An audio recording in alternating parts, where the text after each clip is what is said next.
Ya, oke, terima kasih. Memang Bapak Ibu, ayat itu ya, Matius 13 tentang penabur itu tidak ada hubungannya dengan memberi atau menabur persembahan sebenarnya. Jadi maaf, ada gereja-gereja atau persekutuan doa yang masih memakai istilah apa? Menabur. Ya toh, benar enggak? Ayo Bapak Ibu silakan menabur. Nah, tujuannya apa kalau sudah menabur? Menuai. Padahal apakah yang menabur itu selalu menuai? Bisa jadi yang menabur tidak menuai, yang menuai orang lain. Nah, maunya adalah tidak menabur, tapi menuai. Nah, jadi sekali lagi, Matius 13 itu tidak ada hubungannya dengan memberi Materi, persembahan. ya. Iya, nggak ada. Ya, jadi secara hermeneutika itu salah. Betul enggak? Malah ada yang berdoa 100 kali lipat. Wah, ini salah. Nggak ada hubungannya dengan memberi persembahan. Kalau urusan materi, Bapak Ibu nggak usah berdoa. Ya, nggak usah minta sama Tuhan. Artinya begini, kerja saja baik-baik, serius, kira-kira diberkati nggak? Iya, seperti burung pipit, Pak. Dia kan terbang dulu, Pak. Baru bisa. Iya, masih ingat ya yang kemarin-kemarin itu. Jadi Iya, berusaha bekerja seperti saja itu. pasti ya diberkati. Buktinya orang yang bukan Kristen pun juga diberkati luar biasa. Diberkati. Kenapa? Karena mereka memang bekerja keras ya. Jadi itu Bapak Ibu. Jadi intinya adalah pemahaman firman yang berbeda-beda. Setiap jemaat, setiap kita pun ya, kita punya pengertian firman yang berbeda-beda. Ada yang ngerti puji Tuhan gitu ya. Biasanya memang ya di STT saja Bapak Ibu, contoh ya, contoh aja. Ada yang ngertinya itu setelah lulus loh Bapak Ibu. Ya. Iya, ada yang setelah lulus tuh baru ngerti loh. Ya, jadi ada murid saya itu yang ingat saya, nomor telepon saya disimpan, tiba-tiba dia telepon saya, Pak masih ingat saya? Lupa saya, siapa kamu? Gitu ya, saya ini Pak, saya di STT ini. Oh, saya baru ingat. Tapi wajahnya saya lupa. Gitu ya, memang saya pernah ngajar di STT itu. Lalu dia berkata apa? Bener Pak, yang Bapak ajarkan dulu. Dulu kok saya marah-marah ya Pak, ya katanya gitu. Bener, ternyata seperti itulah. Iya, enggak apa-apa. Jadi untuk sementara belum ngerti, tapi suatu saat pasti bisa mengertinya. Ya itu ya. Oke, itu yang Iya. pertama clear ya Bapak Ibu ya. Nah, sekarang yang kedua yang Pak Benny kemarin sudah singgung. Nah, sebenarnya tentang apa? Pertumbuhan. Makanya sekarang kan tidak ada lagi ya seminar apa? Pertumbuhan gereja, sudah ada lagi gitu ya. Bukan masalah tokohnya sudah meninggal ya Bapak Ibu ya, bukan ya. Tapi memang setelah itu sudah nggak ada lagi. Sebab kalau mau jujur, gereja yang bertumbuh itu gereja yang seperti apa, gitu ya. Nah, kalau bertambah, ya bertambahnya kan macam-macam. Dari apa? Yang Pak Benny kemarin sah-sah saja ya. Perpindahan, iya betul. Umpama lokasinya jauh, lalu pindah rumah, ya, otomatis kan cari yang dekat. Ya, sah-sah saja yang seperti itu. Nah, tapi jangan lupa Bapak Ibu, kenapa pihak gereja itu merasa susah kalau ditinggalkan jemaat gitu ya. Apalagi kalau pindah dan lain sebagainya, kenapa susah? Nah, lupa dengan satu ayat di dalam, coba kita baca Kisah Rasul pasal yang ke-20. Ya, Kisah Rasul pasal yang ke-20 ayat yang ke-28 Bapak Ibu. Ya, di situ dikatakan Kisah Rasul 20 ayat yang ke-28. Karena itu jagalah dirimu dan jagalah seluruh kawanan, karena kamulah yang ditetapkan Roh Kudus menjadi pemilik untuk mengembalakan jemaat Allah yang diperolehnya dengan darah anaknya sendiri. Jadi sebenarnya jemaat itu, Bapak Ibu, milik siapa sih? Nah ini yang harus diingat. Jemaat itu sebenarnya milik siapa? Miliknya Tuhan sendiri loh Bapak Ibu. Bukan miliknya sang gembala sidang loh. Hati-hati Bapak Ibu. Ingat itu ya. Miliknya Tuhan. Nah, kenapa ada maaf sang gembala yang susah dan lain sebagainya? Karena dia merasa memiliki domba itu. Padahal domba-domba itu adalah miliknya Tuhan. 1 Petrus pasal yang kelima itu. Gembalakanlah apa domba-domba ini, apabila nanti gembala agung datang, dia akan memberikan apa pahala kepada gembala-gembala yang dipercayakan itu. Nah, kita hanya dipercayakan untuk melayani. Tapi sebenarnya jiwa-jiwa atau jemaat itu adalah miliknya Tuhan. Itu yang harus diingat. Ya. Nah, kalau miliknya Tuhan ketika dia pindah, kita susah? Enggak. gitu ya. Kita nggak perlu susah gitu. Nah, waktu ketambahan kok kita seneng, betul nggak? Puji Tuhan, ketambahan 3 keluarga umpama, Bapak Ibu. Tapi ketika ditinggalkan 3 keluarga atau 1 keluarga, kenapa kok susah? Iya Pak, karena yang 1 keluarga itu apa? Support dana paling besar loh di gereja ini. Nah, jadi ukurannya kok ke sana, Bapak Ibu. Ya, jadi kita kadang-kadang enggak fair-nya di situ. Ya toh, itu kan miliknya Tuhan. Dan pekerjaan ini pun pekerjaan Tuhan. Saya pernah ditanya begini, Pak, kalau suatu saat saya mengembalakan lalu jemaatnya tiba-tiba lama-lama itu habis, Pak. Terus gimana, Pak? Kira-kira saya berdosa enggak di hadapan Tuhan? Lalu saya tanya, Bapak sudah melayani dengan baik, dengan setia, perhatian, memelihara? Oh, sudah semua. Tapi akhirnya habis, Pak. Lah, habisnya kenapa? Mati semua, saya tanya. Ada yang mati karena jemaatnya tua-tua. Tapi ada yang pindah ke kota. Nah, ini yang ngomongin di desa ya. Karena terus terang saya kan mengajarnya Bapak Ibu, hamba Tuhan yang di desa-desa Bapak Ibu. Jadi mereka tuh ngeluhnya seperti itu. Ya, ceritanya seperti itu. Sudah semua. Sudah banyak yang pindah ke kota. Enak Pak Awi di Surabaya. Jemaat banyak yang pindah ke Surabaya katanya. Tapi kan enggak di gereja saya bilang gitu toh. Iya. Apakah saya salah di hadapan Tuhan? Kira-kira Bapak Ibu jawabnya gimana? Untuk sang gembala yang lagi susah seperti ini. Saya hanya berkata berarti tugas Bapak sebagai gembala sidang selesai. Lah terus sekarang bagaimana? Ya sekarang ikut gereja jadi domba Bapak, saya bilang. Nah, tapi sekali lagi siap enggak Bapak Ibu? Biasa gembala mimpin perjamuan suci, lalu sekarang disuruh melayani perjamuan suci. Ada perasaan gimana Bapak Ibu? Wah, gengsi, iya toh? Bapak Ibu, saya kasih contoh, Bapak Ibu. Saya pernah jadi gembala. Ya, biasa saya mimpin perjamuan suci. Lalu suatu saat, Bapak Ibu, saya nggak mengembalakan. Saya bergabung di satu gereja. Lalu saya yang suruh melayani perjamuan suci. Saya lakukan, Bapak Ibu. Kenapa? Dia adalah gembala sidang saya. Saya sekarang adalah jemaatnya. Bisa begitu, Bapak Ibu? Saya sampai hari ini begitu kok. Gitu ya. Nah, jadi sekali lagi itu masalah hati ya. Nah, oke, kita kembali kepada poin yang pertanyaan yang kedua yang kita diskusikan. Jadi sebenarnya yang namanya pertambahan kalau kita kembali ke Kisah Rasul itu faktornya apa, Bapak Ibu? Lokasi. Kalau kota besar ya cepat. Kenapa? Karena jumlah penduduknya banyak. Betul enggak, Saudara? Jumlah penduduknya banyak. Lalu yang kedua, apalagi, Saudara? Kan urbanisasi. Ya, yang dari desa ke kota semua.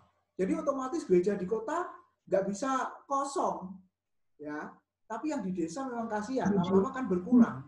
Kecuali sang gembala mengumumkan supaya punya anak yang sangat banyak gitu ya. Supaya gerejanya tetap eksis. Nah, itu yang harus dipahami. Lalu yang berikutnya apa, Bapak Ibu? Di lokasi itu sudah ada berapa gereja? Nah, jumlah penduduknya berapa? Kalau kita kembali ke Kisah Rasul, hanya di Yerusalem dan di Antioquia. Itu 2 kota besar. Jemaatnya banyak, Bapak Ibu. Tapi setelah itu, kalau kita baca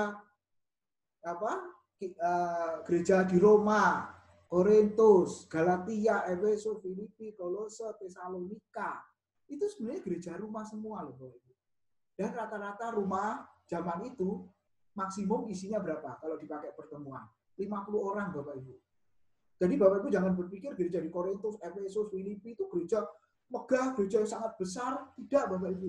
Itu gereja rumah semua.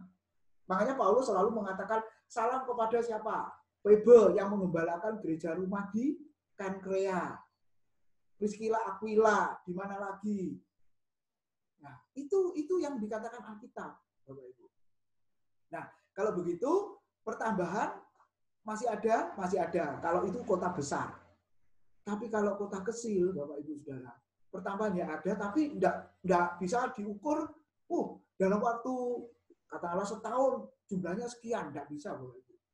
Kenapa enggak bisa? Ini bukan mengecilkan mujizat dan kuasa Tuhan ya, Bapak Ibu, bukan. Tapi memang jumlah penduduk yang tidak seberapa. Contoh, ada orang Kediri tahu Pare ya, di situ ada GPDI Tiberias. Saya pernah ngajar di sana, Bapak Ibu. Itu gereja besar, seukuran Pare. Saya tanya jemaatnya ada berapa itu? 600 ya. 600 sampai 1000 gitu loh Bapak Ibu. Nah waktu itu hamba Tuhannya dan pengerjanya ada sekitar 20 atau 30 ikut kelas. Saya tanya, di Pare ada gereja besar namanya GPDI Tiberias, nanti Bapak Ibu bisa periksa, ya dekat alun-alun tuh posisinya, tengah kota ya, di Pare Bapak Ibu ya. Itu ada gereja sebesar itu, jemaatnya ya mungkin 1000 sekarang. Lalu saya tanya, ini gereja ini sudah berapa lama berdiri? Zaman saya ngajar dulu Bapak Ibu, sekitar 20 tahun yang lalu, itu pengerjanya berkata usia gereja ini sudah 70 tahun. Berarti sampai hari ini usia gerejanya sudah 90 tahun Bapak Ibu. Lalu saya berpikir mundur ke belakang. 90 tahun, kota Pare itu dulu namanya apa Bapak Ibu? Desa Sa, betul enggak? Saya belum lahir itu. Ya Pak Burhan yang senior di sini juga belum lahir, umurnya belum 90 tahun. Baru bisa bayangkan kota Pare 90 tahun yang lalu seperti apa sepinya. Nah, saya percaya gereja bisa besar, jemaat bisa banyak kalau sudah umur berapa Bapak Ibu? Di atas 70 tahun. Dan yang terpenting apa? Sudah ganti pendeta berulang kali. Karena pendetanya mati semua Bapak Ibu. Ya, masuk 90 tahun nggak ada yang mati. Nah, jadi kita bisa lihat Bapak Ibu, gimana kira-kira? Kalau ukuran kota 90 tahun, jemaat hanya 1000, bertumbuh apa tidak? Enggak tuh. Kalau di kota coba usia masih 20 tahun, jemaat sudah 1000, betul enggak? Nah, jadi Bapak Ibu kalau kita lihat seperti ini, nggak bisa. Makanya seminar pertumbuhan gereja itu saya pernah usul. Yang diundang jadi pembicara itu jangan pendeta kota, Bapak Ibu. Undanglah pendeta desa.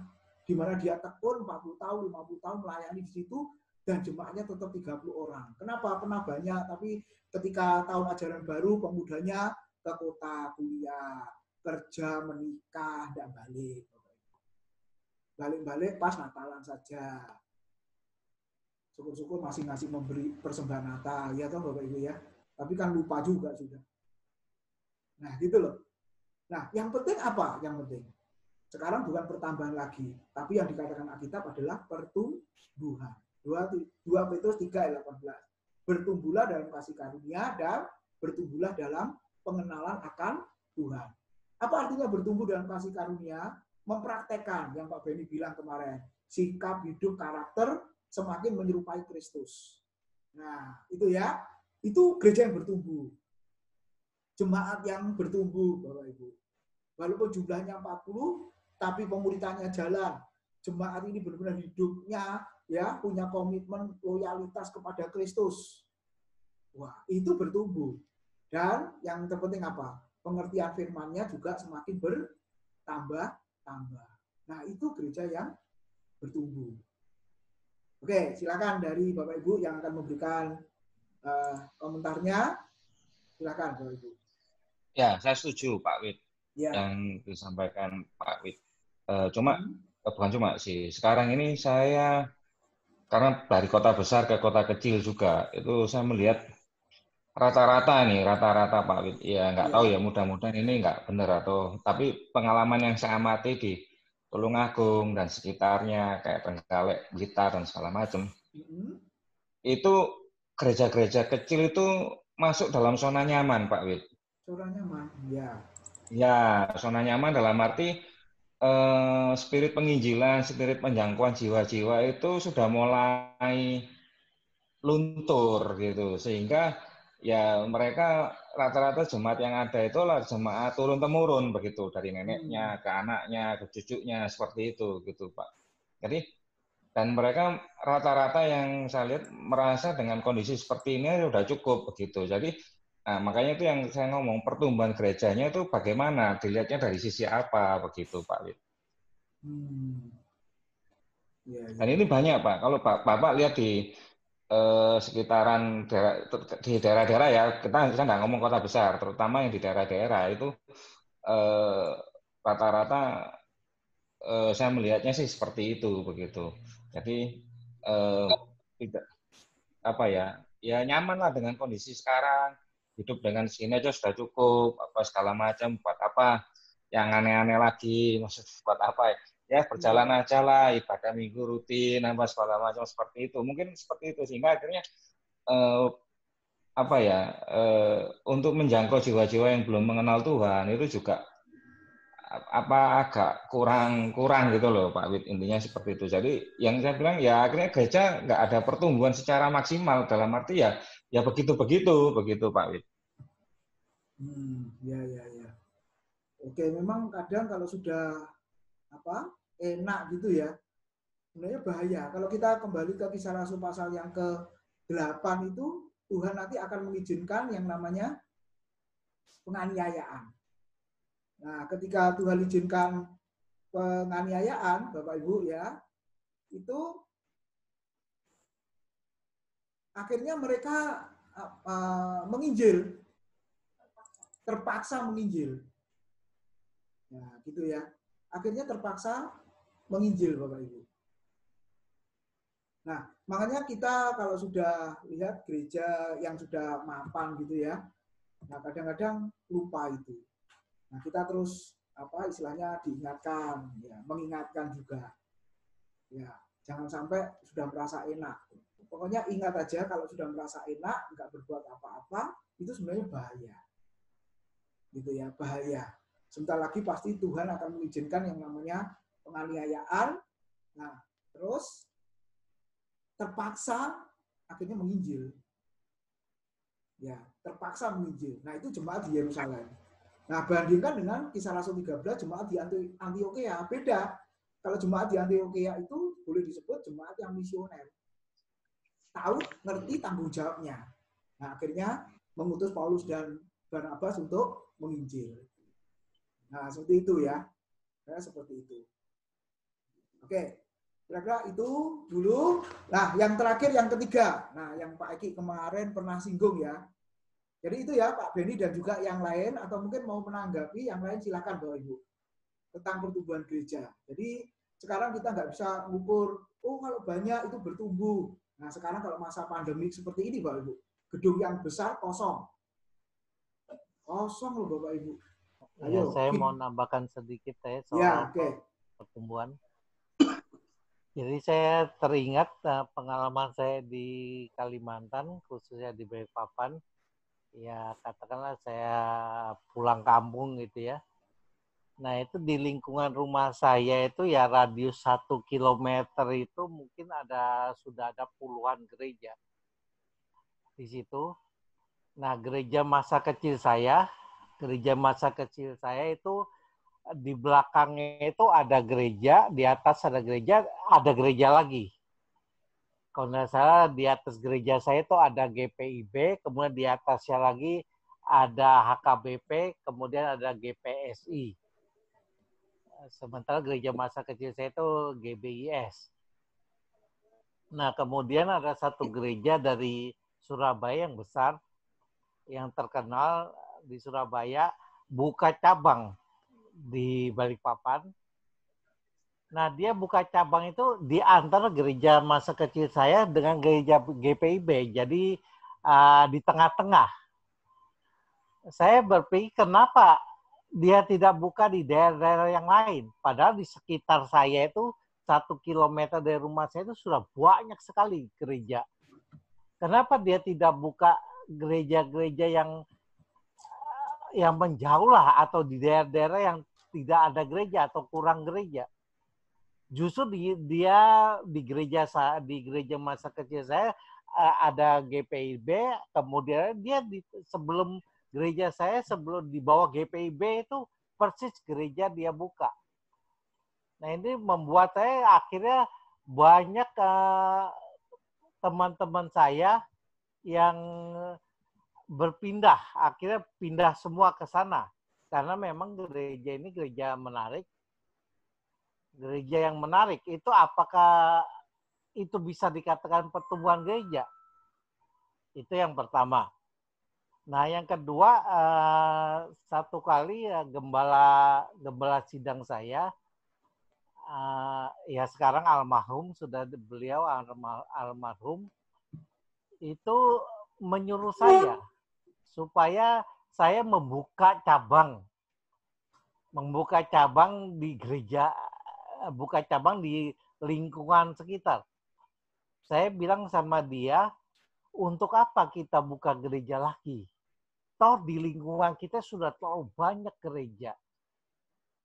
Nah, biarlah teman-teman saya yang dulu ke gereja dia, teman-teman kaum muda saya, dulu saya besar di gereja itu, sekarang ke gereja-gereja lain, biarlah mereka bertumbuh di gereja mereka masing-masing. Kenapa saya harus buka gereja lagi supaya mereka kembali ke kita? Sementara mereka sudah eksis, sudah jadi pelayan Tuhan di sana, sudah merasa bertumbuh di sana. Nah, kalau gereja kita ini, saya katakan kepada gembala sidang saya saat itu, gereja kita banyak yang pindah ke sana. Ya, kita introspeksi diri dong. Kenapa kita, jemaat kita kok pindah ke sana semua? Nah, akhirnya beliau ya, beliau ya tidak memaksa saya. Kemudian kalau saya berkata kepada beliau, kalau mau buka gereja, saya akan buka jauh dari gereja-gereja yang ada. Saya bilang begitu. Oh, kok gitu buka saja di Berau. Buka saja di mana gitu. Di pelosok Kalimantan semana gitu. Nah, sayangnya saya belum ada panggilan ke sana. Bahkan saya disuruh, kalau kamu memang mau buka gereja di sana, saya bisa linkkan kamu dengan hamba Tuhan di sana, katanya gitu. Tapi saya bilang panggilan saya adalah orang misi, bukan mendirikan gereja, bukan membuka gereja. Saya bilang, saya pasti akan pindah-pindah dari satu gereja ke gereja lain. Dan makanya kemarin juga gereja saya di Surabaya ini, hari Minggu kemarin itu tepat tanggal 8. Tanggal 8 itu hari apa ya? Itu sudah 21 tahun gereja saya yang sekarang ini 21 tahun berkembang, tapi dengan kondisi seperti sampai hamba Tuhannya membuat sebuah video bagaimana jemaat dulu bisa berkumpul, tapi dalam ulang tahun yang ke-21 jemaat sudah 5 bulan ini tidak bisa beribadah, tidak bisa berkumpul bersama. Biasa ada kaum wanita, ada kaum muda, ada sekolah minggu, semua sekarang online. Bahkan kita tidak tahu lagi sampai kapan akan terus seperti ini. Karena kemarin ada rapat majelis dan diputuskan belum bisa offline. Karena dari sinode juga belum bisa mengizinkan untuk offline. Nah, jadi dari sini ya saya pikir ini sebuah tantangan bagi gereja Tuhan masa kini. Ya, apa itu yang dimaksud pertumbuhan? Apakah itu sekedar mengumpulkan jemaat, berupaya dengan gedung dan sebagainya. Padahal rencananya gereja kami saat ini ingin melebarkan gereja. Saya termasuk panitia pembangunan dari gereja saya sekarang. Ya akhirnya semua kita pikirkan ulang. Apa itu yang dimaksud dengan gereja? Nah, yang terjadi akhirnya ya seperti itu. Ini merupakan satu tantangan, satu ujian bagi kita. Apakah kita benar-benar seperti itu yang kita pelajari di Alkitab tentang pertumbuhan gereja. Nah, saya tidak tahu situasi Pak Beni di Tulungagung bagaimana. Saya juga pernah di Tulungagung, kurang lebih 2 minggu di Tulungagung. Kalau tidak salah di Jalan Maijen Sungkono. Mungkin kalau Pak Beni di kota Tulungagung, itu ada nama jalan, namanya Jalan Maijen Sungkono. Saya tidak tahu juga perkembangan gerejanya di sana. yang sempat saya layani selama 2 minggu itu. Bagaimana perkembangan di sana? Ya, tapi ya mungkin kita masing-masing daerah berbeda situasi yang kita hadapi. Nah, itu saya tambahan dari saya sedikit. Oke, makasih. Tentang pengalaman saya. Ya, nah jadi Bapak Ibu, saya ingat satu ayat, setelah itu kita materi ya. Roma 15 ayat yang ke-20 Bapak Ibu. Nah, Paulus mengatakan begini. Roma 15 ayat 20. Dan dalam pemberitaan itu aku menganggap sebagai kehormatanku bahwa aku tidak melakukannya di tempat-tempat di mana nama Kristus telah dikenal orang, supaya aku jangan membangun di atas dasar yang telah diletakkan orang lain. Jadi kalau mau buka pelayanan baru atau gereja baru, kalau perlu ya memang menjauh sana, jangan yang sudah ada gereja. Itu kata Alkitab. Tapi prakteknya kan nggak seperti itu Bapak Ibu. Nah terus terang saya juga nggak tahu motivasinya. Hamba-hamba Tuhan itu buka kan saya juga nggak tahu. Ya ngomongnya mereka dapat visi dari Tuhan dan lain sebagainya, ya saya kan tidak tahu. Tapi prinsip Alkitab seperti Paulus tadi merupakan kehormatan kalau membangun jemaat di tempat lain. Nah itu ya Bapak Ibu ya. Oke. Jadi itu, nah sekarang kita masuk dulu ke materi sebelum yang ketiga tadi ya Bapak Ibu. Mbak ini share-nya screen-nya, semoga bisa.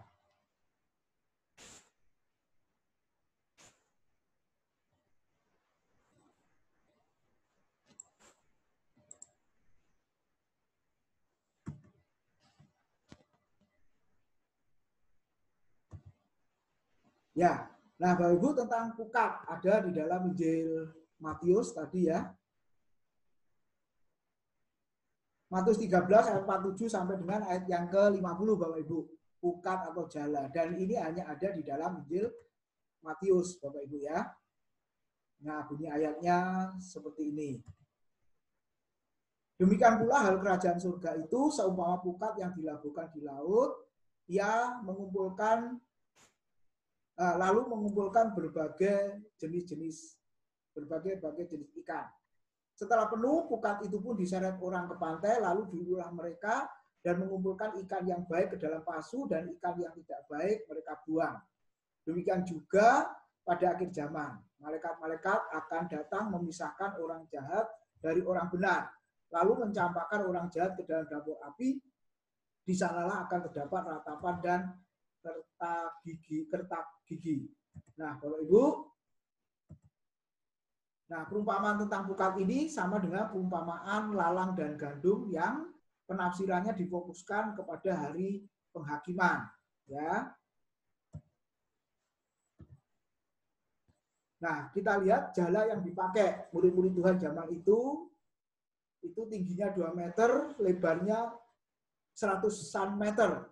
Sehingga menjalannya dengan perahu Bapak Ibu ya. Perahu satu dengan yang lain. Nah, jalannya begitu Bapak Ibu. Bisa membayangkan ya. Nah, kalau umumnya kan satu orang ya yang menjala karena jalannya kecil Bapak Ibu. Ini tingginya 2 meter, lebarnya 100-an meter. Jadi pakai perahu, 2 perahu itu jalannya. Dan pada masa itu merupakan metode penangkapan ikan yang sangat efektif.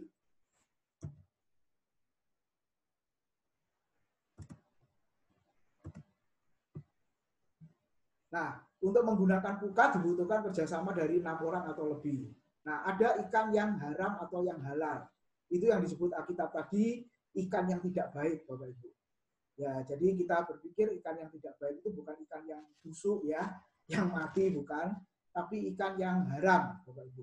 Nah, yang halal dan yang haram itu yang dipisahkan.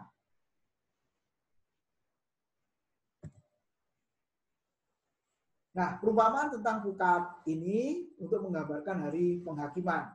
Jadi Bapak Ibu baca ayat-ayatnya ya.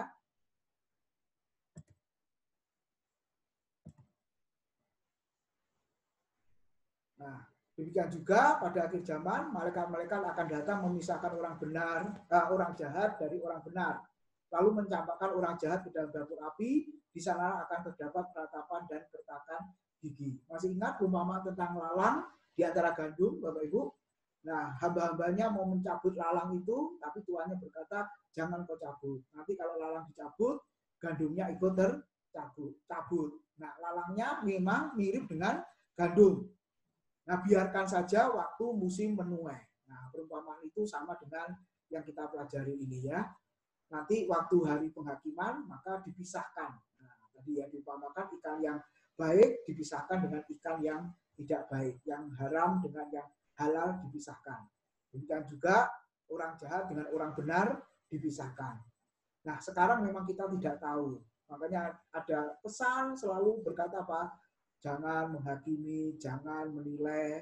Ya, satu sisi oke lah, karena kita tidak tahu, gitu ya.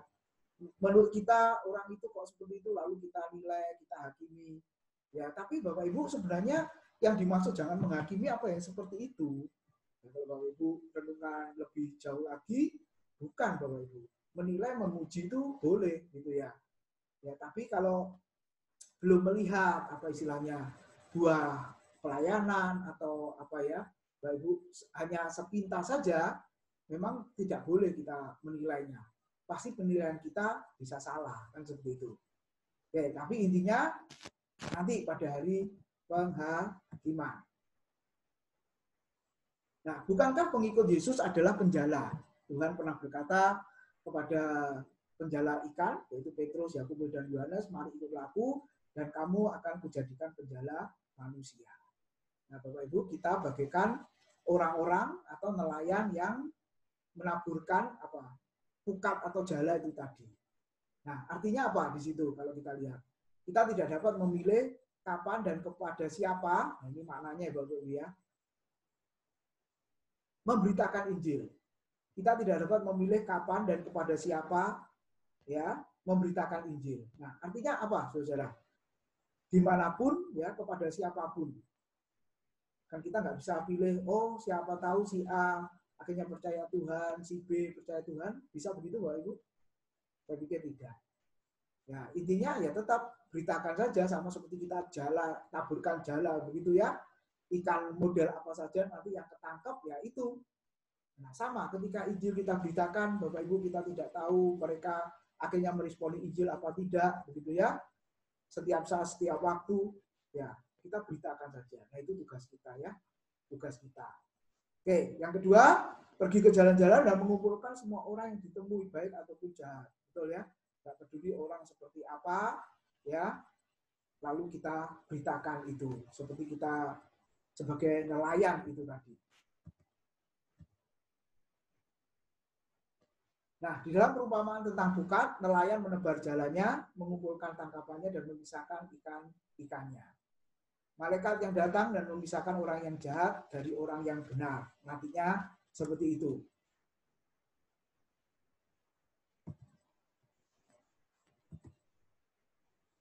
Nah, pertanyaannya adalah siapa yang dimaksud orang benar, siapa yang dimaksud dengan orang jahat. Nah, Bapak Ibu, itu ada di sekeliling kita ya, ada di gereja kita, ada di pelayanan kita, Bapak Ibu ya.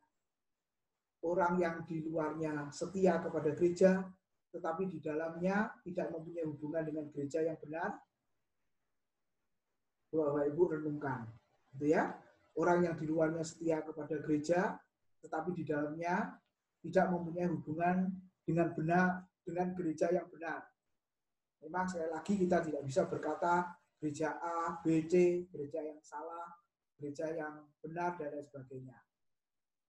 Walaupun kelihatan itu salah, betul ya Bapak Ibu ya. Kalau ajarannya benar-benar menyimpang, sesat, ya itu salah. Tapi Bapak Ibu lihat, di sisi yang lain, walaupun diajari yang seperti itu, loh kok jemaatnya tambah banyak ya. Mungkin kita juga merasa kecil hati kan seperti itu.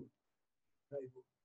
Ya, bahkan satu sisi gerejamu yang pengajarannya baik, mana nggak menyelamatkan jiwa katanya seperti itu. Jemaatnya kok tetap saja bahkan dari tahun ke tahun malah berkurang. Nah, ini sekali lagi bicara jemaat yang ada di kota, Bapak Ibu Saudara ya. Kenapa? Karena banyak saingan. Ya, ada satu buku dengan judul Persaingan dalam Gereja. Aduh, ngeri ya Bapak Ibu ya. Akhirnya memang gereja apa istilahnya? Bersaing. Ya, satu contoh, Bapak Ibu. Lah Pak, lek podo-podo datangnya ke gereja Pak, ya cari gereja yang dingin dong. Masa kepanasan. Nyanyinya gimana? Satu tangan mau tepuk tangan satunya kipas-kipas katanya gitu. Saudara-saudara. Saya pernah mendengar begitu. Ya, dan sama-sama memberi persembahan. Ya, cari yang dingin dong, Pak. Nah, akhirnya gereja berlomba-lomba apa itu? Memberi fasilitas yang waduh, pokoknya seperti itu ya. Bahkan saya diceritain teman, Bapak Ibu ya, yang pelayanan di desa. Saya nggak sebut desanya ya. Ukuran desa biasanya pakai apa, Bapak Ibu? TV ya, yang paling besar itu harganya berapa sih? Berapa inch yang paling besar itu, Bapak Ibu? Ya, kali 25 juta dapat TV yang besar itu loh, Bapak Ibu ya. Nah, LCD sudah nggak laku nih sekarang. Jadi kalau lampunya sudah putus, banyak gereja sudah nggak pakai LCD lagi. Pakai TV, betul ya? Oke. Dia bilang di gereja ini pakai itu loh, TV yang besar itu loh, Bapak Ibu. Videotron. Ya, seperti yang di perempatan jalan itu loh, Bapak Ibu. Itu harganya itu bisa 250 juta, 300 juta itu, Bapak Ibu. Gereja desa pakai videotron. Waduh. Lalu ditanya, "Loh kenapa Pak engkau pakai gereja pakai videotron itu? Wih, duitnya dari mana itu?" Iya, Pak. Supaya apa? Menarik banyak jemaat untuk datang. Terus terang, Pak, gereja di sini tidak ada yang pakai videotron. Semua pakai LCD. Saya sudah pakai videotron. Itu apa? Menarik. Waduh, ini celaka nih, Bapak Ibu ya.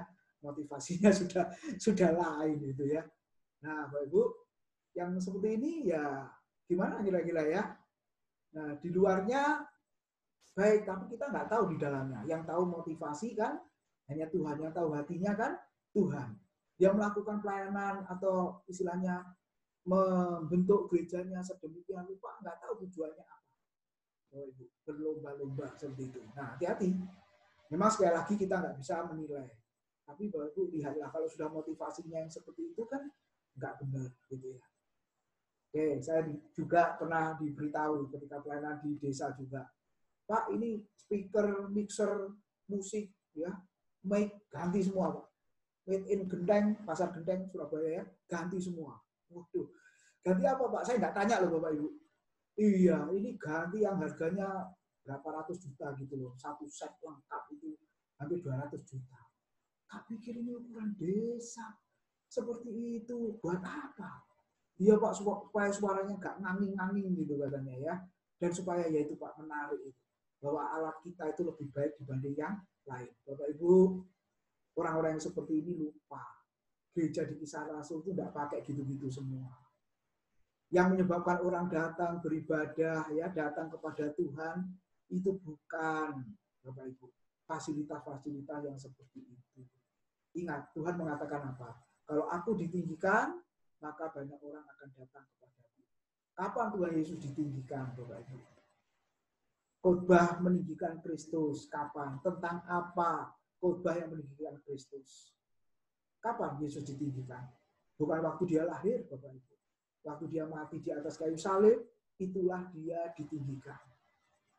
Jadi dengan kata lain, kalau khotbah benar, khotbah tentang salib Kristus, itu berarti meninggikan Kristus dan banyak orang akan datang kepadanya. Harusnya begitu. Tapi sekarang kan kebalik tuh Bapak Ibu ya. Nggak laku ya khotbah yang seperti itu. Itu enggak. Hari gini ngomongin salib, hari gini ngomongin penderitaan, hari gini ngomongin apa kesusahan, hari gini ngomongin penyakit, hari gini ngomongin masalah dan sebagainya. Wah, nggak laku Pak khotbah yang seperti itu. Tapi Bapak Ibu kita kembali ke Alkitab. Justru khotbah itulah yang meninggikan Kristus. Nah, Bapak Ibu lihat ya. Jadi jangan sampai kita tertipu. Jadi khotbah itu harus Kristus sentris. Baik perjanjian lama kita khotbahkan tetap Kristus, Bapak Ibu ya, yang menjadi pusat dari khotbah kita. Loh, di PL kan tidak ada Kristus, Pak. Ya kita mesti cari Kristusnya. Temukan Kristus di dalam perjanjian lama, Bapak Ibu. Karena Yesus berkata apa? Seluruh kitab Taurat dan para nabi semuanya membicarakan tentang aku. Menurut Lukas 24. Ketika Yesus jelaskan kepada Kleopas dengan temannya. Jadi Bapak Ibu jangan sampai kita tertipu. Ya walaupun mereka benar-benar nih jahat motivasinya. Sebagai rekan, hamba Tuhan, ya orang percaya saling mengingatkan. Itu harus. Lalu yang berikutnya, Bapak Ibu. Ya, siapa? Nah, ini yang penting lagi. Mengucapkan pengakuan iman rasuli tetapi tanpa iman yang benar dalam Yesus. Maksudnya apa? Oke, seringkali kan orang percaya Yesus itu, Bapak Ibu, percaya Yesus karena apa? Yesus yang seperti apa? Bukankah kita seringkali mendengar Yesus yang apa, Bapak Ibu? Melakukan mujizat, ya toh, menolong, memberkati. Betul enggak, Bapak Ibu?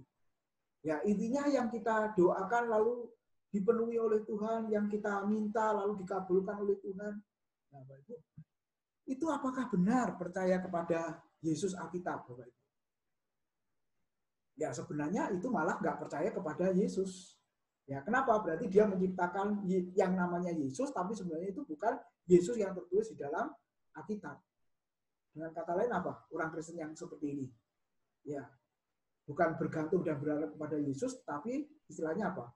Memanfaatkan dia untuk apa? Memenuhi keinginan dan harapan kita. Nah, orang Kristen kadang-kadang doanya begitu ya. Nah, itu yang kedua. Itu juga merupakan yang jahat di mata Tuhan. Oke, berikutnya Bapak Ibu Saudara.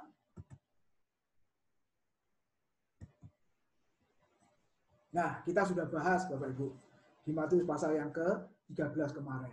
Orang yang keras hati, nah, digambarkan di pinggir jalan, orang yang dangkal, tanah yang berbatu-batu, pecinta kesenangan duniawi, yang dikatakan jatuh di tanah yang dihimpit oleh semak duri. Mereka di dalam gereja, tapi bukan milik gereja. Ya, jadi ke gerejanya motivasinya apa ini? Nah, sebenarnya orang-orang yang seperti ini, Bapak Ibu, di mata Tuhan adalah orang-orang yang jahat, bagaikan ikan-ikan yang tidak baik itu tadi.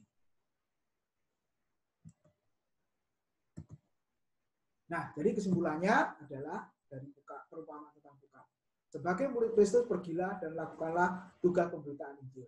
Nggak tahu siapa nanti yang apa istilahnya, yang berespon kepada Injil yang kita beritakan. Nah, bukankah ada kesaksian-kesaksian, Bapak Ibu, ini yang baru kami dengar, Bapak Ibu ya, orang memberitakan Injil 20 tahun yang lalu. Percaya Tuhannya barusan, Bapak Ibu.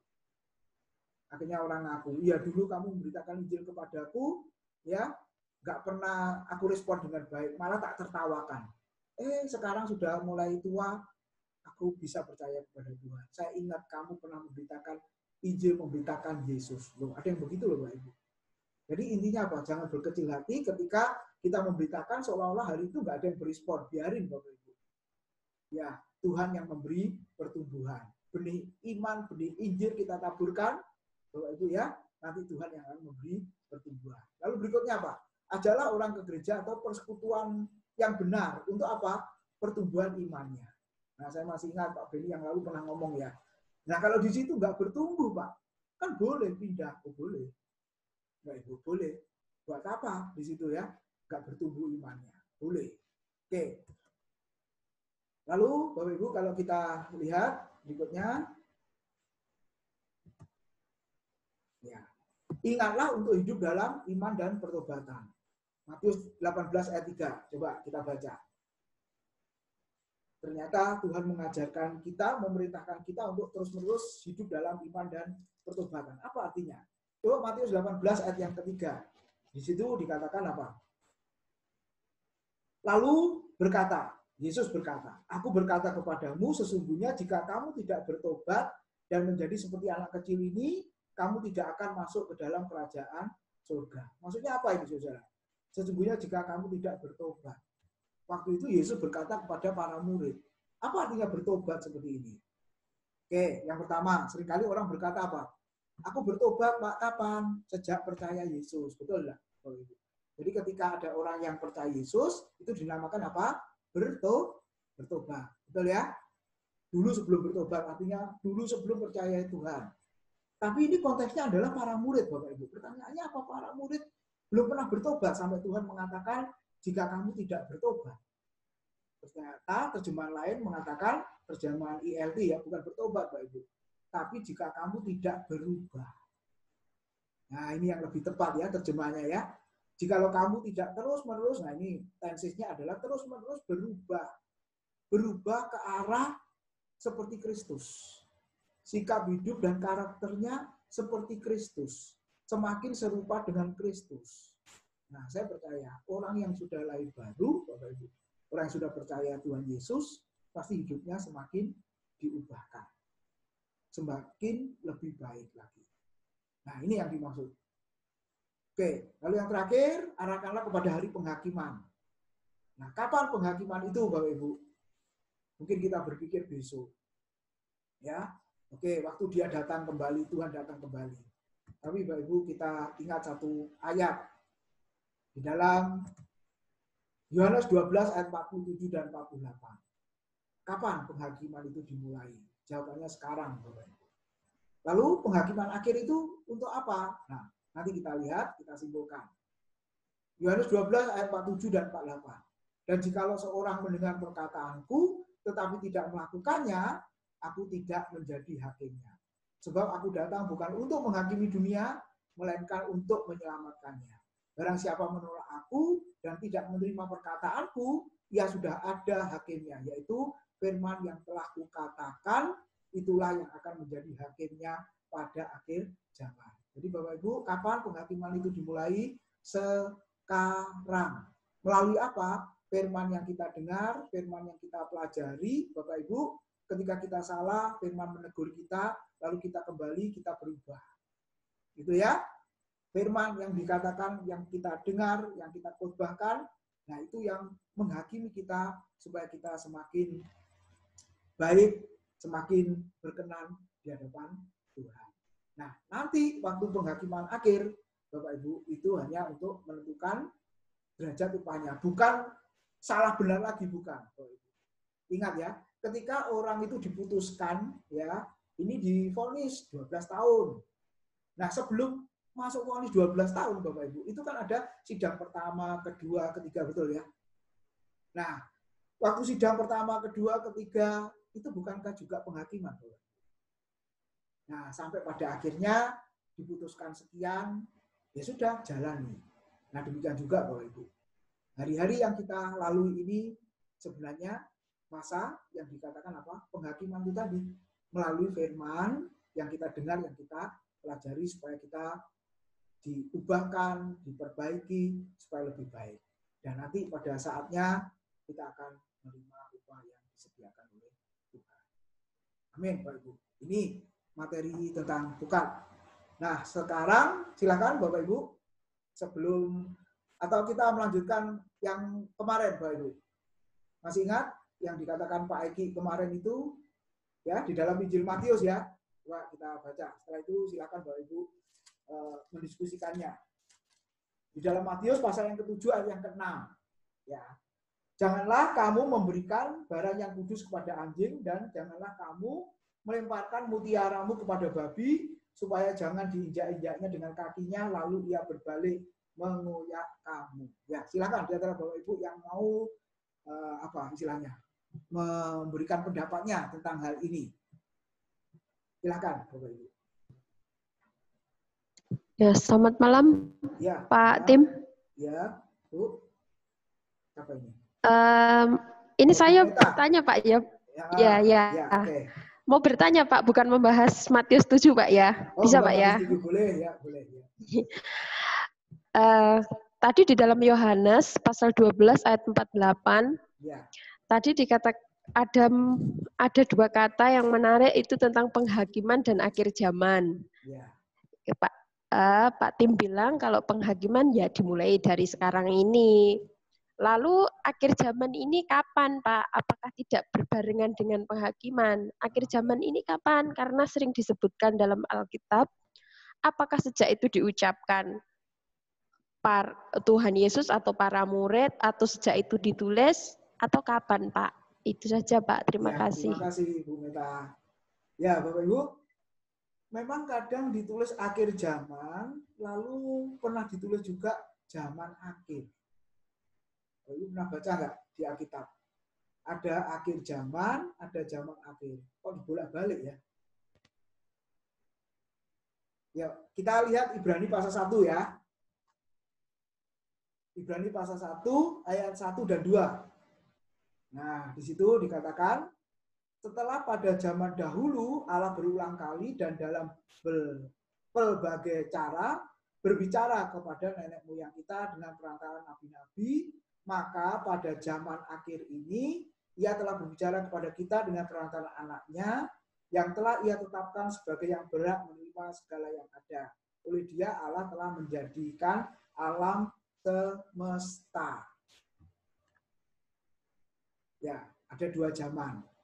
Zaman dahulu dan zaman akhir. Betul ya? Nah, zaman dahulu itu PL, di mana Tuhan berbicara melalui para nabi. Lalu zaman akhir, dikatakan Alkitab tadi apa? Tuhan berbicara melalui Tuhan Yesus. Nah, jadi batasnya zaman dahulu dengan zaman akhir adalah Tuhan Yesus datang yang pertama kali. Nah, setelah Yesus datang yang pertama kali, sampai kedatangannya kembali, Bapak Ibu, namanya itu zaman akhir. Betul ya? Jadi sekarang ini kita ada di posisi yang namanya zaman akhir. Nah, sekarang bedanya dengan akhir zaman apa, Bapak Ibu? Silakan. Yang mau memberikan pandangannya. Apa bedanya dengan akhir zaman? Ada yang mau memberikan jawaban? Silakan, Bapak Ibu. Kalau begitu, akhir zaman apa? Ayo, masih ada bersama-sama ini. Pak, mau tanya juga, Pak. Oh, yuk Pak Beni, yuk ya kita kumpulin ya, habis itu kita diskusikan nanti. Yuk. Ya, akhir zaman apakah sama dengan hari Tuhan, Pak? Oh, nambah lagi nih ya. Ya. Oke, yuk. Ya, jadi ada zaman dahulu, zaman akhir zaman, apa tadi? Hari Tuhan. Hari Tuhan.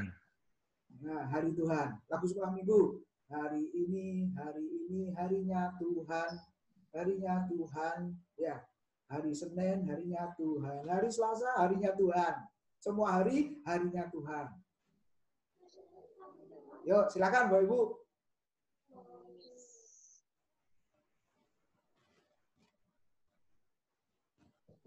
Oke. Nah, tunjukkan wajahnya masing-masing di foto sekarang Bapak Ibu. Sebab nanti kalau terakhir sudah banyak yang meninggalkan kita nanti ya. Yuk, tunjukkan wajahnya semua supaya saya lihat hadir apa tidak. Yuk, Pak Daud. Siapkan kameranya. Oh, ternyata ada ya.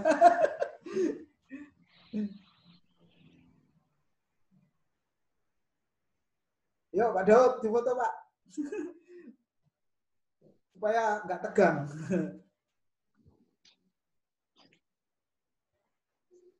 Ya, puji Tuhan. Sambil memikirkan tadi ya, zaman akhir zaman, hari Tuhan.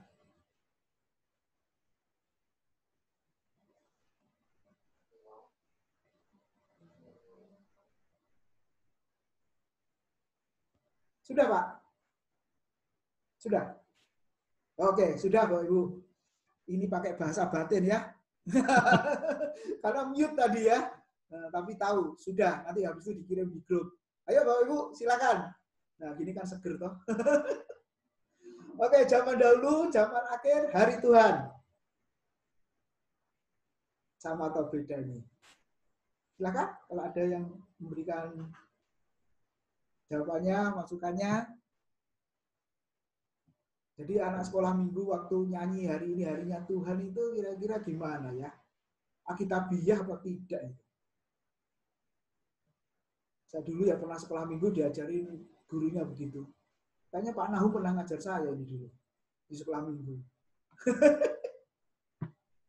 Karena satu gereja Bapak Ibu dulu masa kecil saya ini. Ada Bapak Ibu silakan. Ya, zaman dahulu, zaman akhir, hari Tuhan.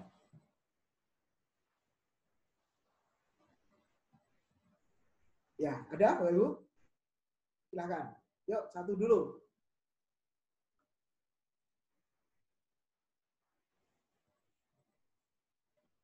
Apa hanya istilah atau ada maknanya? Nah, ini ternyata kita pun susahnya minta ampun loh ya. Halo Pak. Ya, Bu Lia, silakan. Zaman dulu memang ada Tuhan, tetapi tidak ada Roh Kudus yang hadir di dalam tubuh kita. Tetapi sekarang tuh kita tidak ada Tuhan di depan mata kita, tapi ada Roh Kudus di dalam hidup kita. Itu zamannya Tuhan sekarang ini kan Tuhan campur tangan di dalam kehidupan kita. Kalau kita sudah percaya kepada Tuhan, kita harus melakukan amanat agung Tuhan Yesus Kristus apa? Tuhan zaman dulu memberikan firman, memberikan kesembuhan. Kita juga melakukan seperti itu.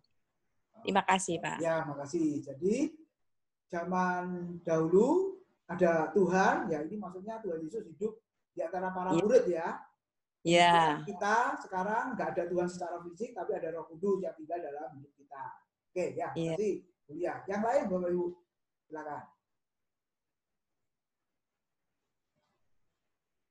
Ya, kalau sunyi senyap seperti di surga. Ayo, Bapak Ibu, silakan.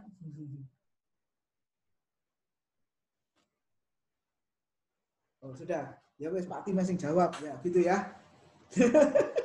Sudah ada. Nah, Bapak Ibu, zaman dahulu, zaman zaman akhir, ya sekarang ini zaman akhir, lalu hari Tuhan itu biasanya ada di PL ya, Pak Beni ya. Para nabi yang biasanya mengatakan, aku memberitakan hari Tuhan yang semakin dekat, hari Tuhan yang sudah datang, yang sudah dekat. Apa artinya hari Tuhan? Satu kalimat saja. Hari di mana Tuhan menghukum. Itu artinya hari Tuhan. Nah, makanya lagu sekolah minggu itu hari ini harinya Tuhan.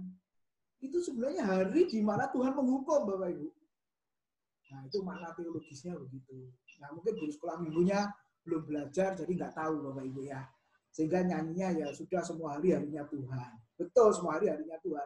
Tapi pengertian harinya Tuhan itu adalah hari di mana Tuhan menghukum, bertindak, menghancurkan. Itu malapetaka, Bapak Ibu. Nah, itu artinya hari Tuhan. Sama seperti Yesus berkata di Matius 24, hari istilahnya itu sama dengan akhir zaman, yaitu hari di mana kesudahan dunia ini dimulai, kedatangan Tuhan kembali. Nah, itu artinya adalah akhir zaman.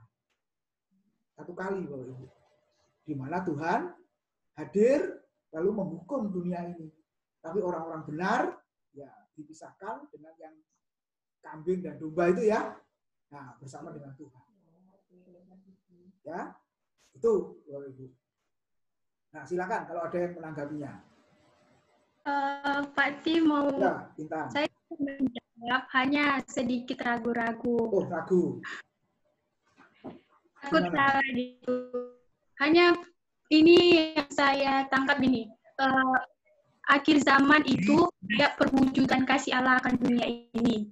Itu akhir zaman. Tapi kalau zaman akhir itu akhir dari segala zaman. Itu aja sih pemikiran. Oh, kebalik.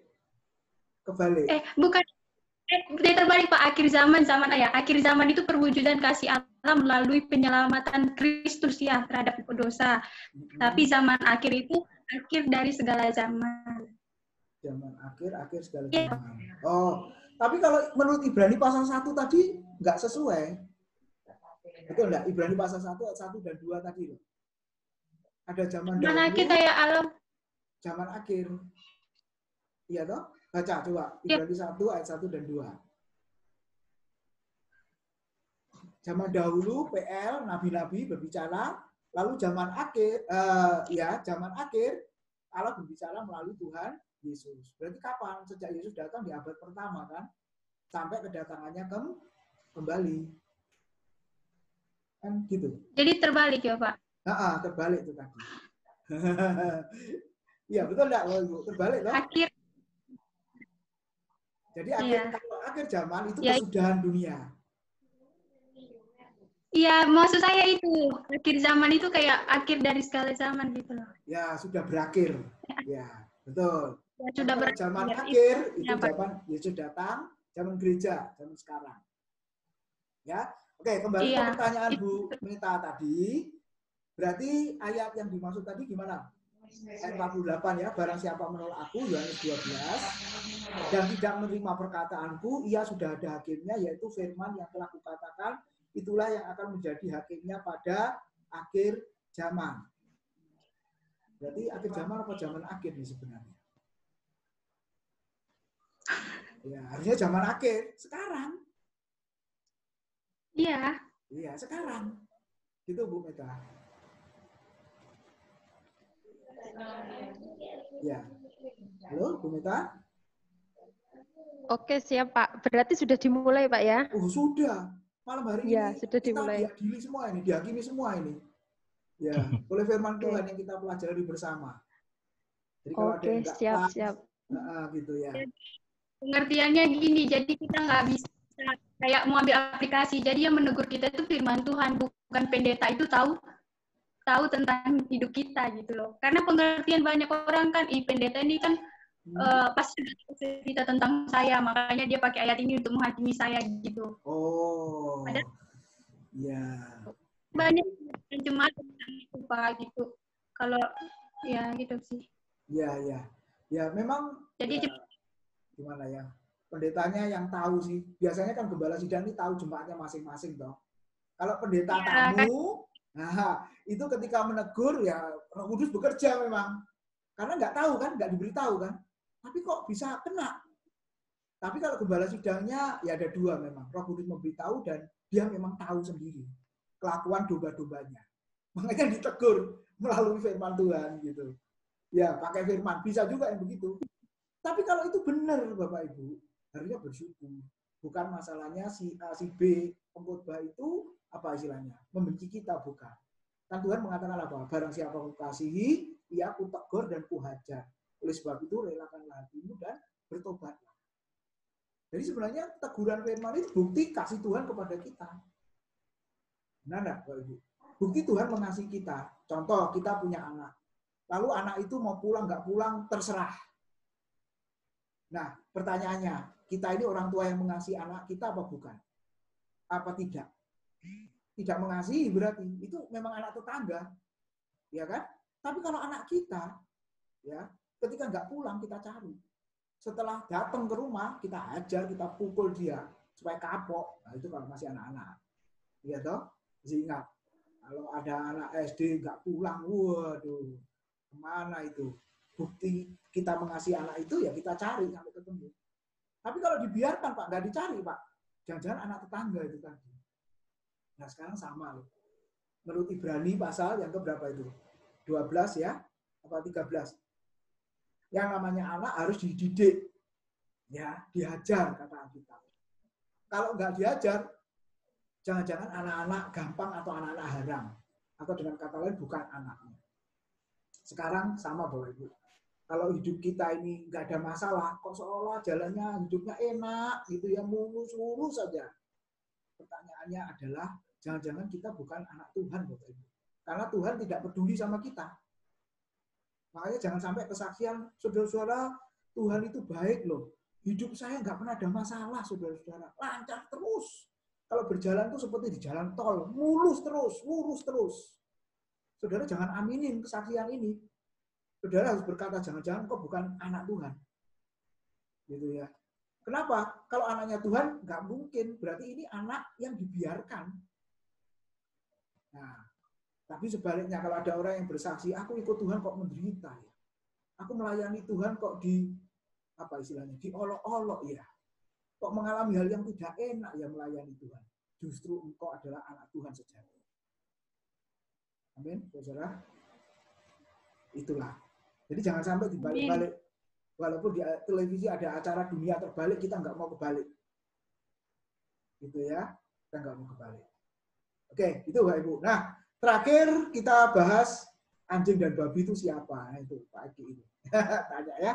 Nah, Yesus mengatakan perumpamaan itu tujukan kepada siapa? Nah, Bapak Ibu, saya ajarin juga cara menafsir. Matius pasal 5, 6, 7 itu khotbah Yesus di Matius pasal 5, 6, 7 khotbah Yesus di atas bukit. Betul ya? Sebenarnya bukan khotbah, pengajaran Yesus. ketika pasal 7 ayat terakhir, Yesus mengajar, banyak orang yang takjub akan pengajarannya karena pengajarannya seperti orang yang berkuasa, tidak seperti orang Farisi dan orang ahli-ahli Taurat mereka. Terus yang kedua, yang hadir berapa banyak Bapak Ibu? Bisa jadi ratusan dan ribuan. Gitu. Ya, oke. Terus yang ketiga, siapa saja yang hadir?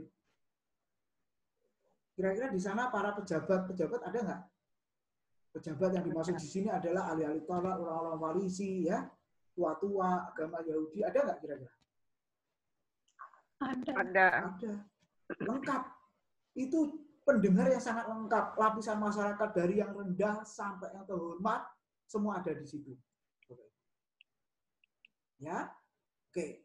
Terus kalau begitu yang dimaksud anjing dan babi tadi siapa? Sampai Yesus mengatakan jangan kamu memberikan barang yang kudus kepada anjing dan melemparkan mutiaramu kepada babi, ya? Atau kebalik. Coba diulang ya.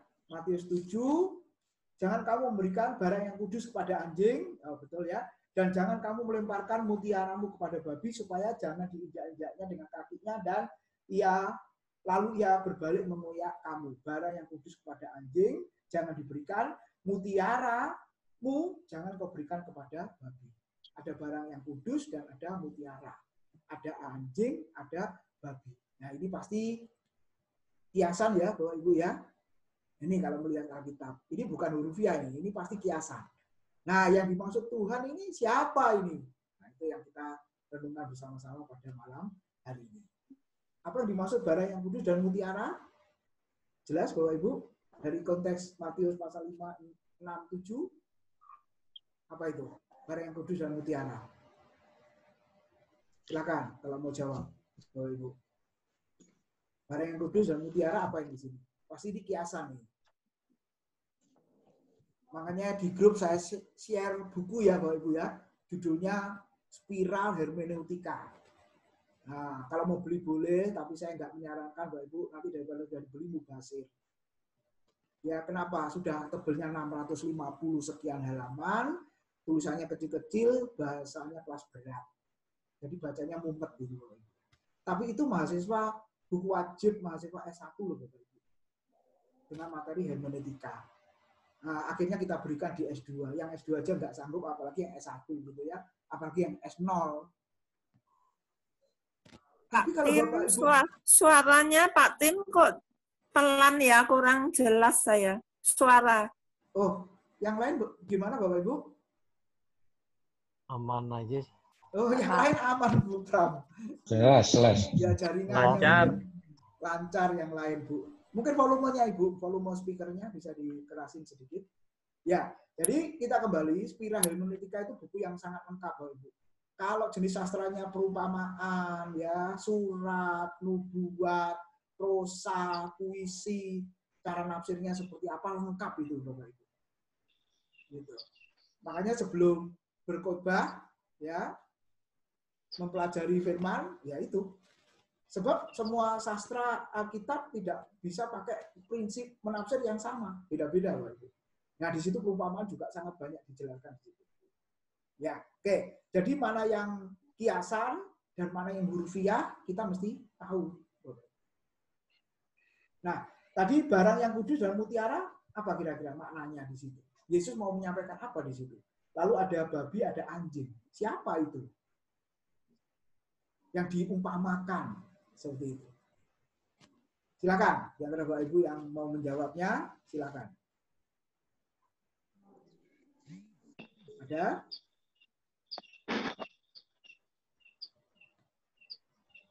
Saya Pak Wid. Yuk, Bu Sri. Ya. Dari pelajaran minggu yang lalu. Ya. Itu Pak Wid mengatakan kalau mutiara yang berharga Ya. itu adalah itu waktu itu kan ada perumpamaan ini Pak Tim. Ketika seseorang menemukan mutiara yang berharga di tanah, dia memendamnya kembali terus menjual semua miliknya itu. Nah, itu kalau saya tidak salah dengar dan saya juga membaca ulang itu sepertinya waktu itu ini Pak, mutiara yang berharga itu adalah Kristus, Pak. Dan juga firman Tuhan. Iya, betul ya.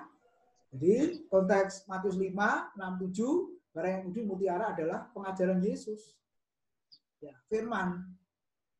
Tapi kenapa tadi dikatakan apa? Jangan kau berikan kepada anjing dan babi. Nah, ini apa nih maknanya ini, Bapak Ibu? Anjing dan babi. Oke, satu-satu ya. Oke, Bu Sri. Anjing dan babi itu ketika saya mengingat-ingat pertanyaan Pak Eki waktu itu, ya. Ingatan saya itu kembali ke sekitar 8 tahun yang lalu, Pak. Apa itu? Perkuliahan dengan Pak Tim di STT Anugerah. Nah, di sana Pak Wid mengatakan di dalam buku-buku diktatnya itu kalau saya tidak salah, itu di sana dikatakan bahwa yang dimaksud dengan anjing dan babi itu adalah para pengajar palsu, Pak. ya. Itu yang saya tangkap dari sana. Masih ingat ya? 8 tahun yang lalu loh, masih ingat. Wah, luar biasa itu ya. Ingat ke sana, Pak. Saya sendiri aja lupa kalau pernah ngajar itu ya. Itu terus kemudian dari sana juga akhirnya kembali lagi ke yang hari-hari ini ya mungkin ya bulan-bulan inilah, Pak. Itu saya juga ingatan saya juga terarah ke sana juga. Ini mungkin yang Pak Wid tahu ini yang saya maksud. Oke. Ya, ayo Bu. Ya, makasih Bu. Kita simpulkan ya. Secara konteks, betul tadi siapa Intan bilang orang-orang munafik. Ya, siapa yang disebut orang-orang munafik, yang ditegur orang-orang munafik pada zaman Yesus? Nah, ini sekaligus saya ajarin cara menafsir, Bapak Ibu ya. Siapa orang yang dimaksud orang munafik yang ditegur Yesus, yang sering ditegur Yesus? Ahli Taurat dan orang Farisi. Ya. Orang Farisi. Ya, jadi di Matius pasal 7 ayat 6 itu yang disebut anjing, babi, orang Farisi, ahli Taurat, tua-tua.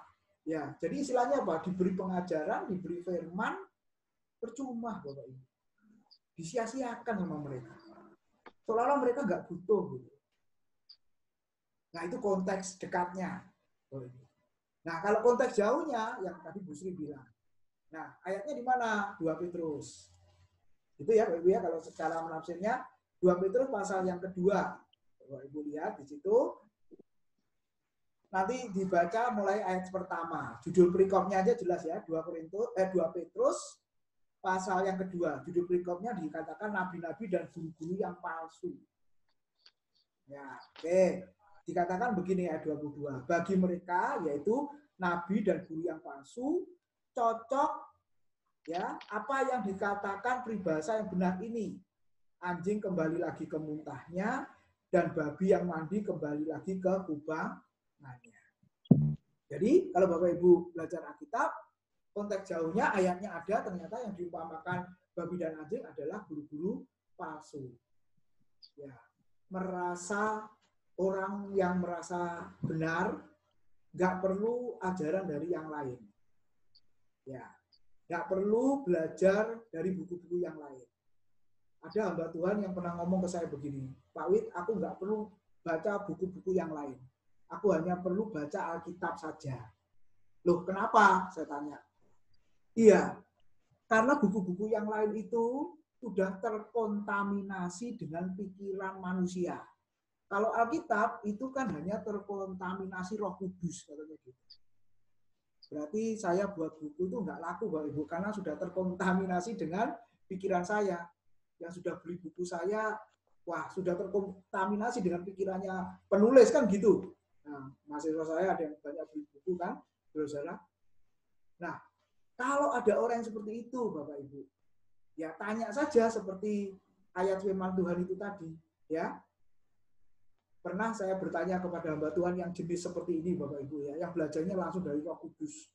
Ya, saya pernah tanya tentang garam itu loh. Loh di Alkitab dikatakan garam itu kehilangan keasinannya. Bagaimana menurut Ibu hamba Tuhan perempuan waktu itu? Wah, Alkitabnya yang salah itu. Sejak kapan garam kehilangan keasinannya? Bapak Ibu lihat. Yang ngawur itu Alkitabnya apa dia ya, saudara-saudara. Lalu saya jelasin. Begini. Garam memang bisa hilang keasinannya. Kenapa? Karena diambil dari batu-batu di laut asin, kan gitu konteks sejarahnya. Betul enggak? Bapak Ibu, kita sudah belajar ya. Nah, dia nggak tahu itu. Karena di Alkitab tidak pernah dijelaskan. Nah, ini uniknya Alkitab, Bapak Ibu. Lalu mungkin ada yang tanya balik, kenapa Alkitab nggak menjelaskan detail, toh Pak, lengkap, toh Pak? Nah, kalau Alkitab sudah dijelaskan lengkap, nggak ada kelas seperti malam hari ini, Bapak Ibu. Saudara baca di rumah saja, apalagi Yesus punya YouTube. Nah, kalau konteks sekarang ya, para murid Yesus punya YouTube, kita nonton saja sudah. Iya kan? Nah, jadi Tuhan memang mengizinkan, bukan tidak lengkap, ya. Yang tidak lengkap adalah penjelasannya. Nah, lalu kita ketemu di mana? Ya, ketemu di bukti sekunder, di buku-buku yang lain. Nah, jadi Bapak Ibu memang ada orang-orang yang sudah merasa ajarannya yang paling benar, jadi nggak perlu belajar, nggak perlu dengar dari orang lain. Nah, itu yang dikatakan percuma memberi barang yang kudus, percuma memberi mutiara kepada orang-orang yang seperti itu. Nah, itu Bapak Ibu, Tuhan memberkati, sudah habis. Cukup? Pak. Ya, Bu. Ya, Bu Erna ya. Ya, Bu. Ya. Iya. Pak, biar nggak jadi PR nih, Pak. Jadi lagi bertanya gini, saya melepaskan diri dari atribut saya sebagai orang kuliahan nih yang lagi belajar ya. Jadi saya benar-benar jemaat awam ya. Ya. Nah, tadi kembali lagi yang saya mulai dari yang terakhir tentang kata kiasan, arti kiasan tentang mutiara dan barang kudus yang dilempar kepada babi dan anjing. Tadi kan saya jadinya terusik karena pertanyaan Pak Eki tentang 30, 60, 100. Nah, kemudian saya jadi berpikir kenapa anjing dan babi kok nggak sakti, nggak rusak gitu kan. Nah, kembali apakah ini juga bisa dianalogikan ke sifat anjing dan sifat babi? Ya, karena babi kan selalu berkubang di tempat yang kotor, tetapi dia nyaman-nyaman saja gitu kan. Contoh seperti itu ya. Jadi kembali lagi karena kiasan. Nah, kemudian saya flashback sedikit lagi ke belakang terkait dengan tadi Mbak Intan ya panggilannya ya. Oke. Tentang hari Tuhan. Kemudian tadi Pak Wid menjawab bahwa hari Tuhan itu adalah hari penghukuman. Nah, kembali lagi saya jemaat awam nih, ketika saya mendengar bahwa hari Tuhan itu Tuhan hari penghukuman, maka saya berpikir bahwa loh, kok harinya Tuhan kok jadinya hukuman? Mana yang Tuhan itu adalah Maha Pengasih dan Penyayangnya? Kok cuman hukuman? Berarti kan Tuhan kan hari Tuhan itu adalah menghukumnya, langsung menghardik orang gitu masuk neraka semua. Nah, sementara Tuhan punya rancangan yang damai sejahtera. Ya kan? Nah, itu satu ya, itu pemahaman lebih dalam. Kenapa kok enggak hari? Mungkin kalau hari penghakiman mewakili penghukuman dan surga neraka dapat, tetapi kalau penghukuman maka otomatis cuman neraka doang dong. Jadi yang diadilin cuman yang artinya gini, mungkin pengertiannya juga langsung ke ini objek yang memang orang jahat tadi kan. Nah, mungkin pengertiannya juga ke situ. Cuman kan saya butuh pemahaman yang lebih dalam ya. Nah, kemudian tadi kan Pak Wid bilang, waktu sekolah minggu, saya juga tuh suka. Bahkan sampai dengan hari itu kan lagu itu kan masih terus. Karena lagu itu ciptaan dari rohaniawan yang masa lalu juga. Sekecil apapun dia kan. Nah, kembali lagi bahwa makna hari Tuhan bisa juga kita mengandung dua makna. Kalau Pak Tim sebagai seorang teolog itu bilang hari Tuhan penghukuman, tetapi sebagai orang awam ngelihat bahwa semua hari kan baik nih. Biasanya kalau orang Jawa kan mau nikah, mau apapun, mau pindah rumah, ada jam, ada hari, bla bla bla lah gitu kan. Terus kalau orang percaya kayak kita, semua hari baik, semua hari Tuhan. Nah, basicnya itu adalah ketika Tuhan menciptakan langit dan bumi hari pertama, kedua, ketiga, sampai ketujuh, setiap Tuhan selesai, Tuhan bilang bahwa dia semuanya baik adanya. Hari pertama, kedua, dan yang ketujuh menguduskan hari. Berarti kan semuanya hari Tuhan, hari baik. Jadi menurut saya sih ada makna ganda. Kembali lagi bukan makna teologis. Nah, Kemudian pertanyaan yang ketiga, makna teologis dengan makna rohani ada beda nggak, Pak? Oke. Gitu, Ya, Pak. yuk satu-satu ya, 5 menit lagi, Pak Ibu. Tadi mulainya terlambat ya, Oke. Nah, yang membedakan adalah konteksnya. Istilah hari Tuhan itu muncul banyak di kita para nabi. Nah, apakah Tuhan langsung menghukum? Tidak. Kalau Bapak Ibu baca kitab Yesaya, Yeremia, Yeskiel ya, itu para nabi diutus Tuhan untuk memperingatkan supaya umat Tuhan kembali kepada Tuhan bertobat. Nah, kalau sudah diingatkan, waktunya juga sudah habis, terus apa yang terjadi kalau tetap nggak mau bertobat? Ya Tuhan hukum. Karena peringatannya kalau engkau tidak berubah, bertobat, Tuhan hukum. Final ya? Iya, final. Akhirnya Tuhan hukum. Nah, itu yang disebut oleh para nabi, hari di mana Tuhan bertindak, hari di mana Tuhan menghukum, itu yang disebut dengan hari Tuhan. Nah, itu konteksnya. Oke, lalu yang kedua tadi apa? Saya lupa. Yang kedua tadi apa ya, Bu? Yang ketiga kiasan tadi. Kiasan, betul.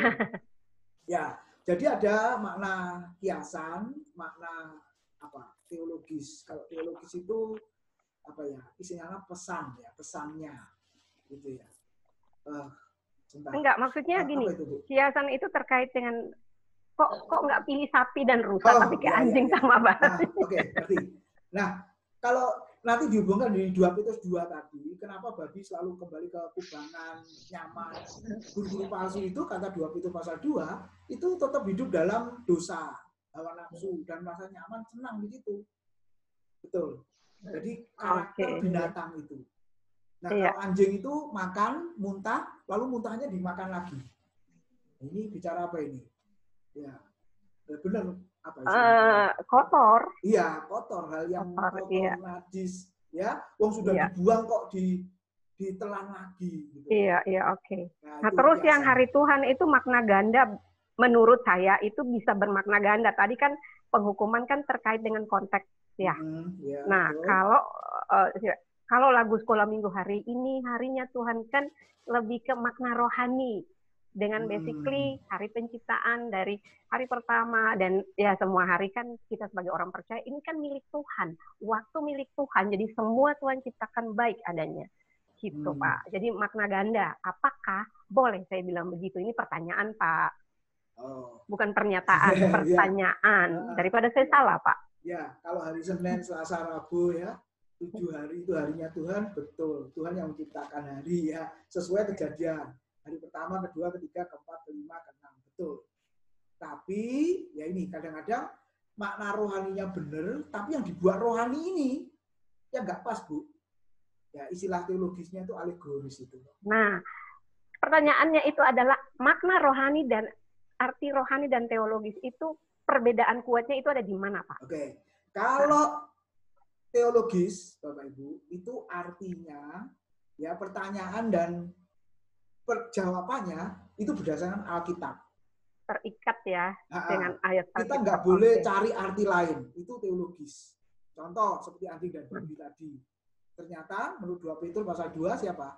Guru-guru dan nabi-nabi palsu. Nah itu teologis. Iya. Karena Alkitab yang memberitahu. Alkitab yang menjawab pertanyaan dirinya sendiri.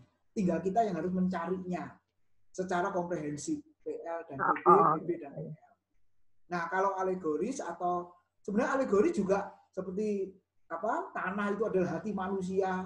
Itu sebenarnya sudah ada artinya, sebenarnya teologi juga. Makna ya. Ya, kadang-kadang kita ya ini yang seringkali kita kebablas. Seringkali kita mengatakan apa? Makna rohaninya. Istilahnya apa? Dirohanikan. Iya. Nah, itu dia sudah banyak yang merohanikan. Iya, contoh yang dirohanikan. Musa mengirim Yosua siapa itu? Ya Yosua dan yang pengintai itu loh Bapak Ibu. Yosua dan Kaleb ya. Betul ya. 2 pengintai. Memang Musa mengintai 12 menyuruh 12 pemimpin suku kan? Tapi ada 2 Yosua yang mengirim 2 orang utusan untuk mengintai Yeriko. Masih ingat? Iya. Ya, betul ya? Iya. Atau saya yang salah? Enggak, benar, Pak. Boleh dikoreksi. Kalau Musa yang mengutus negeri mengintai Kanaan ada 12 kepala-kepala suku kan? Tapi kalau Yosua itu mengutus 2 orang untuk mengintai kota Yeriko yang Yosua, dihancurkan.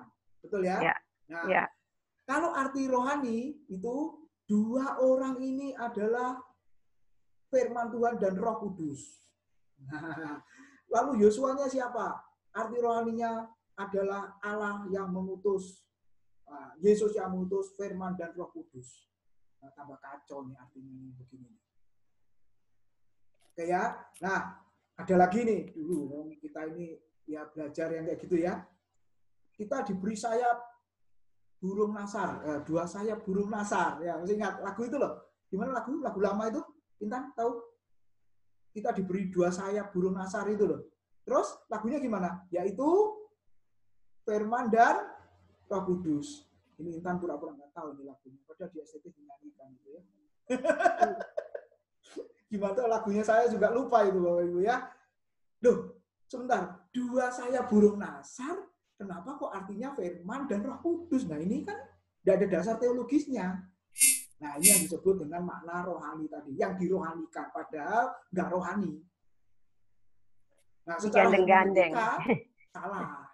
Secara hermeneutika salah. Iya Pak. Bisa ya nangkep ya. Jadi iya, rohani Pak. Itu artinya yang dirohanikan, semua dirohanikan. Iya Pak. 2 firman dan Roh Kudus. Nah kalau 3 tambah 1 lagi apa? Tapi ini menurut pemikiran siapa? Sang penafsir. Atau maaf, ilmunya warisan. Pendahulunya ngajar begini, ya sudah. Terus begini. Hati-hati ya, seringkali ilmu kita warisan loh Bapak Ibu. Yang belum tentu benar. Ya, contoh yang seringkali sudah familiar. Lucifer itu siapa? Setan. Malaikat yang diusir dari surga. Loh, ya toh? Warisan. Nah, itu warisan juga. Sejak kapan Lucifer itu malaikat? Saya mau tanya.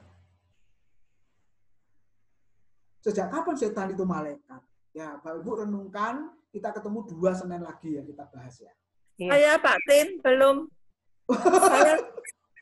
saya mau tanya.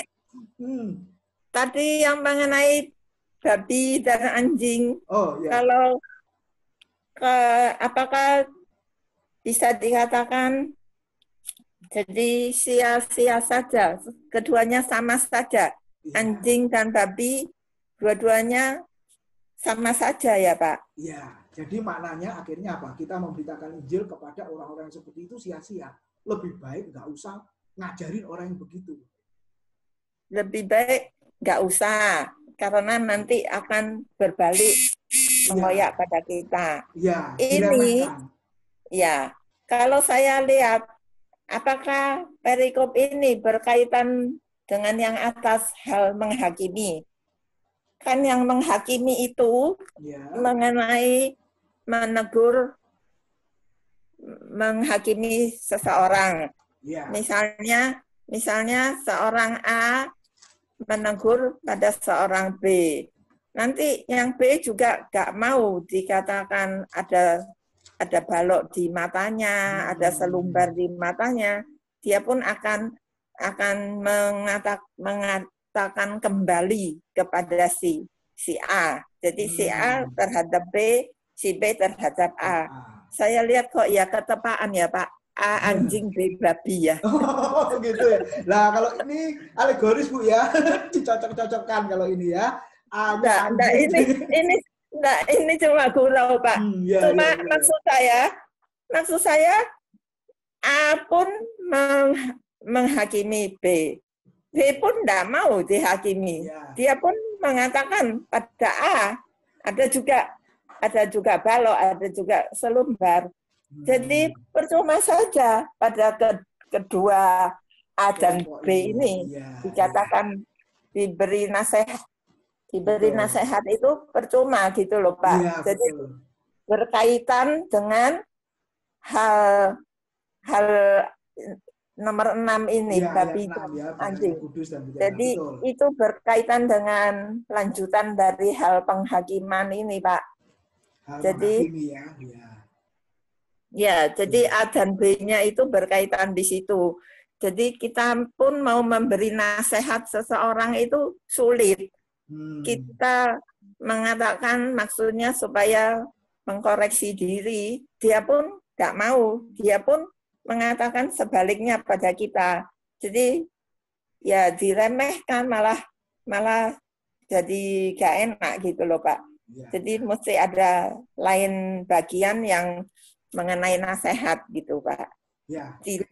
Ini tidak bisa saling nasihat, malah berbalik pada kita sendiri. Gitu Pak maksud saya. Oke. Ya ini ya, memang yang Bu, makasih. Yang ditegur memang orang Farisi yang suka menghakimi itu. Konteksnya Bapak Ibu. Makanya kan seringkali kan dipakai di kita. Kamu jangan menghakimi. Loh, sebentar. Ini konteksnya siapa? Nah, gitu Bapak Ibu ya kalau melihat Alkitab. Oke. Senin depan kita ya 17 Agustus Merdeka Bapak Ibu ya. Oh iya Pak ya. Oh ada libur ya Pak ya. Padahal ada PR dari saya Pak. Ada PR? Ada pertanyaan tapi nanti untuk bulan depan, minggu berikutnya. Di Matius 13 ayat 52 minta pemahaman lebih. Saya nggak ngerti Pak. Jadi itu nanti next on ya. Matius 13 yang tadi, tetapi di ayat yang ke-52 nanti aja. Mulai di 2 Senin yang akan datang. Terima kasih. Jadi saya sudah mengingatkan waktunya sudah habis Bapak Ibu ya. Ibu siapa tadi? Meta ya? Bu Susan ya? Halo Bu Susan? Ya. Bu, pertanyaannya di chat aja Bu. Bisa dicatkan aja di grup Bu. Oh enggak, ya mengenai saya minta penjelasan aja di Matius 13 ayat 52 yang tadi dibahas tentang pukat. Di ayat yang terakhir itu aja yang saya masih nggak ngerti. Jadi minta dijelasin, tapi kan enggak sekarang, waktunya sudah habis. Jadi nanti enggak, maksudnya di chat aja enggak apa-apa. Jadi kan kita bisa rame-rame tahu. Oh gitu, oke baik. Ya Bu, nanti masih. Saya cek di grup ya. Iya Bu, ya masih. Terima kasih banyak. Ayo Bu. Ya, saya ingin menambahkan sedikit untuk. Sabar dikit ya Bapak Ibu ya. Ya tadi mengenai waktu itu ada di Alkitab itu ada 2. Itu tentang waktu Tuhan atau yang disebut dengan kronos. Dan kairos ya. Dan juga kronologi atau kronos.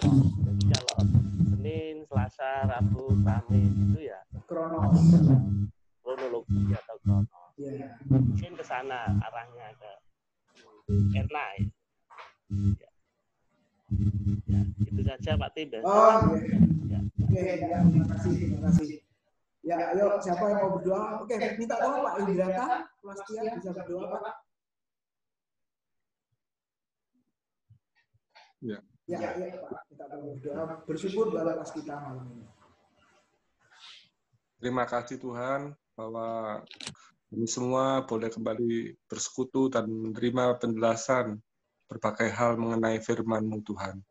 Tuhan, terima kasih Engkau kiranya memberkati persekutuan kami malam hari ini Tuhan, dan Engkau menyertai juga untuk khususnya untuk Pak Timotius yang sudah membagikan firman-Mu Tuhan, dan memberi penjelasan pada kami bagaimana firman-Mu ini Tuhan, sehingga menjadi satu kekuatan dalam kehidupan kami, dan senantiasa Tuhan membuat kami semua semakin mengerti Tuhan apa yang harus kami lakukan untuk ke depan.